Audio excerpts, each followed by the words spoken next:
I have seen producers trying to mimic what I do, but the sound isn't there. The drums aren't hitting this, that, and that, and they're trying to overcharge for beats, and they really don't have no structure, really, I guess. They're just going at it wildly, and if it doesn't work out, they'll start complaining.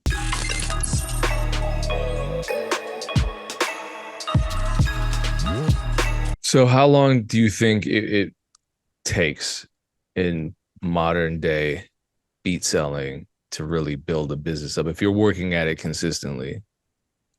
Yeah, I mean, it's just very like different variants or whatever, I guess. Like for me, it took me I started making beats in 2011, 2012. I sold my first beat in 2017.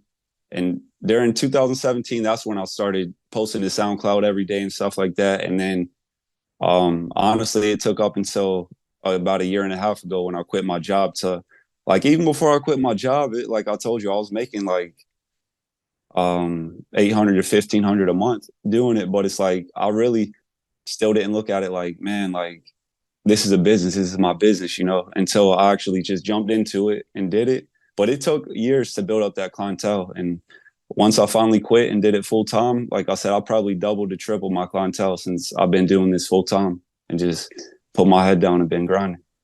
You said something that caught my attention because it was something that I can relate to.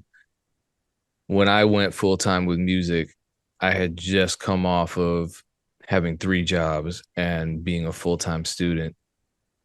So I already didn't have a social life. I was just used to getting up, working, and then working again. So when I got into the phase of my life where I'm focused on music as a potential career, it was like natural for me to just take all the energy that I was spending on my jobs and my schoolwork and put it into the music. A lot of people I see who do that, they'll be working and then they'll quit to make music, and then they kind of treat it like a vacation because they don't know what to do, because they don't feel like anyone's telling them what to do. It Yeah. sounds like what you did was, since you were used to grinding 12-hour shifts 7 days a week, you just applied that to music. How did you do that without a supervisor telling you what to do? How did you structure your life to be effective as a self-starter, as a business owner? Yeah, so even like when I was working back in the day, I lived in Chicago during post COVID or whatever. I would be making beats on the clock, fuel in the airport, fueling. I used to fuel planes at O'Hare, so I would, and I've had multiple jobs where I'd be texting people like, and my bosses were like, "What are you doing?" Like, why are you texting? I'm like, oh, I'm texting about this guy wants us to buy a beat. It's my business, and he was like, "Yeah, but you're working for me right now. It's my business." So no matter where I've worked, I've always treated this like the most important thing. And that's the way it's always been for me. Even at home, like my wife will tell you, she gets mad at me for working so much. I'm like, you always say you want a hardworking man, but like then I'm in the studio 12 hours. Like, come on now, Yeah, that's a tough I definitely, I mean, it sounds like you're saying that playfully, but I've been in situations where it was a situation where I was paying all the bills and Yeah, my partner was still upset that I'm working too much. I'm like, are you going to get a job? yeah, yeah. Oh, you're That's not, how and you that's can. You didn't have your wife at least has an excuse with her legal status, immigration status. yeah, Mine didn't. But you yeah, still yeah. have the energy in you to complain about me when you could just be getting a damn job and paying some of these damn bills yourself. Anyway, Nah, that yeah, that that was that'll triggering, take sir. yeah, that'll take somebody off for sure. Yeah. Oh, it does. What are some mistakes you see producers making when trying to get to where you are? I mean, I just see a lot of producers. In my case, like I have seen producers trying to mimic what I do, but the sound isn't there. Their sound isn't there. The drums aren't hitting this, that, and that, and they're trying to overcharge for beats, and it's like they really don't have no structure. Really, I guess they're just going at it wildly, and if it doesn't work out, they'll start complaining, like getting mad at people and stuff like that. I guess, but I mean, that to me, that's the most important thing. Your sound has to be there. You have to have good sound, and your drums have to hit. You got to have good melodies, all that. Well, let's talk then beat structure. I want to talk about two different kinds of structure, but first of all, beat structure. How do you format your beats so that people want to actually rap on them? Okay, so usually I'll get in either four, usually quick intro, little 4 bar intro, and then I'll usually do 12 bar verses, 8 bar hooks, or vice versa. I'll start with the hook first, or I'll just have the drums come in slapping right away. Um, but you can't have the listener lose interest. You gotta, as soon as the beat comes on, you gotta hook them. Yeah, and again, Mac 11, MACK 11 beats.com, Mac11beats.com, if you want to reference what he's talking about, which I probably will when this conversation is over. So the other kind of structure I want to ask you about is your day-to-day work schedule. How do you structure your days? Is there a structure, or is it just whatever happens, but you're going to work regardless? Yeah, so usually it's whatever happens, but I'm gonna work. But our son, he's 6. He just started kindergarten this year, so normally a weekday right now is 7 o'clock. I wake up, take him to school, drop him off, come back, and I usually work late at night, so like 3 in the morning or so. So I'll get back from dropping him off sometimes and just take a nap until like 10 o'clock, 11 o'clock, and then get back to work beats until I got to go pick him up, and then I'll pick him up. He'll come home, and I'll spend some time with him, take him to the park or something, uh, and then just give him a few hours, come home, let him eat, and then right back to the beats. But it's definitely like if I'm not on the computer, if I'm not making beats or working, it's like that anxiety will kick in. When it, Oh, it I doesn't know. even it doesn't even need to. But it's like I gotta be on there, because it's like there's days I don't even feel like getting on, but it's like I'll push myself to get on, and I'll make a banger and I'll sell it right away. So it's like I've learned from that too. You just gotta, like you said, treat it like a real job. Yeah, because how did you learn that lesson? Because I hear that all the time, and it's one of those hills that I'll die on, but I'm not going to die on it publicly. Because on the one hand, I feel like we work too much, and we've kind of value here in America, at least, working ourselves to death. Like we take pride in killing ourselves just to work for $1, and I think that's terrible. It's part of the reason that you hate Nice. the job. I'm sure you know what I mean. Yeah, yeah. But on the other hand, I love what I do and I find a lot of freedom in it. So I also feel like if you're going to exist in this current capitalistic economy, right? Yeah. Whether or not you agree with it, but if you're going to exist as an entrepreneur in it, especially a creative entrepreneur, you have to force yourself to do the shit that you don't like to do Hmm. in order to do what you want to do.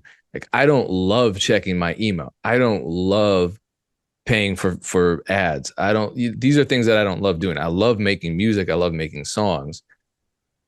What is a strategy that you use, or how do you change your mentality to just face doing all the work that's not fun so that you can get to the fun stuff? It's like I know how good of a feeling it is to get that work over with, and then you're just free. Like for me, one of the worst parts of what I do is probably custom work. Like it's just something that I don't enjoy too much, but I know I got to get in there and get it done. Because it's like the customer sometimes will want something changed, this, that, and that. But when you're free making beats, it's like you're free to do whatever. But it's like when I have a lot of customs on my plate, I'll wake up like, man, I got to get these things done, but let's go get it done. Cause I know after I get them done, I'll be free to have that good, go eat, watch some Netflix for a little bit and then get back to it.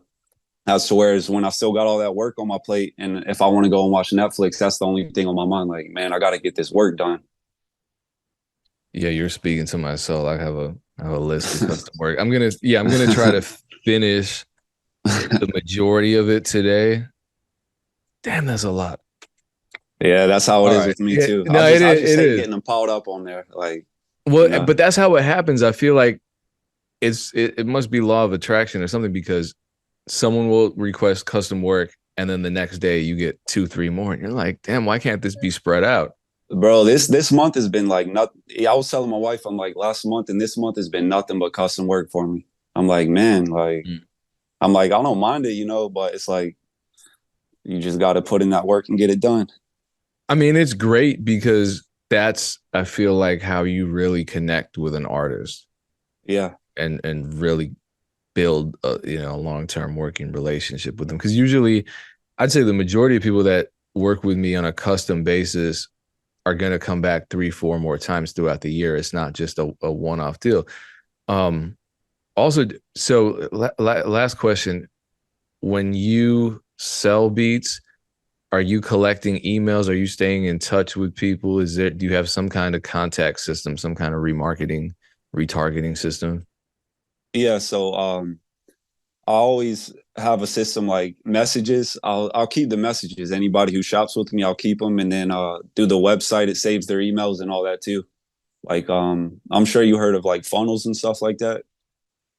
So like that's another thing I gotta get like more hip to probably is like reaching out and knowing how to like use those funnels properly. But right now I'm just saving all the messages that and like I said, I'll reach out if I haven't heard to them in a while, like, what's up, bro? Hope everything's been good, this, that, and that, and let them know I got new beats on deck and, so forth. But you're flying by the seat of your pants, or do you organize those, or do you keep a spreadsheet or something with names of people that you haven't heard from and check in? So so yeah, every sale that I do, like I'll mark it down in my notebook, through the past year and a half, every single sale with their names, their emails, and all that stuff too. So it's like I got all that stuff, but they like I've been fortunate enough to where most people just come and hit me back, a few times, usually once a month, once every few months at least, they'll come back and hit me up. Yeah, I think is really dope what you're doing because there are kind of the best practices like export your customer list to a email marketing service, that kind of thing. Send out emails on this day with this kind of subject matters, and they're best practices, and I think everyone can benefit from them. But the fact is that you're creating your own systems, and they're kind of non-traditional, if I may Yeah. say so, and you're making a living, a full-time living doing this and supporting an entire family off of making beats from your house. Yeah, yeah. Like this past year, I always said, because growing up, my mom died when I was real young, and my dad raised us five kids by himself.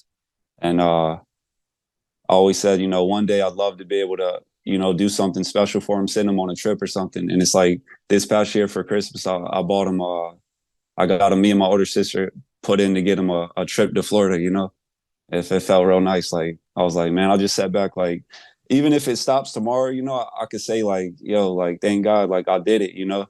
Okay, so then this is the actual last question. To the producers out there that are unsure, they want to quit their jobs, they want to pursue music full time, they're just not sure. What advice do you give them? Hey, we only live, one life, and it's like I said, this life is a vapor, so it is what you make it. You can keep working and you can hope something's gonna fall in your lap, or you can go out there and do it. You can make it happen, So that's what I thought of. Like worst comes to worst, are you gonna die? You might be late on rent, even if you don't have a family, what you can get kicked out of wherever you're renting or whatever. But it's like at least you tried at the end of the day. If you don't do it, you'll stay in the same spot. But if you do it, it's like at least you tried it, and worst comes to worst, you'll be back in the same spot like you never left. All right, there you have it. Mac11beats.com. Also at Mac11beats on all social media, or do you just use Instagram mostly? Yeah, Instagram, I am Mac 11 Beats. Okay, And cool. then, yeah.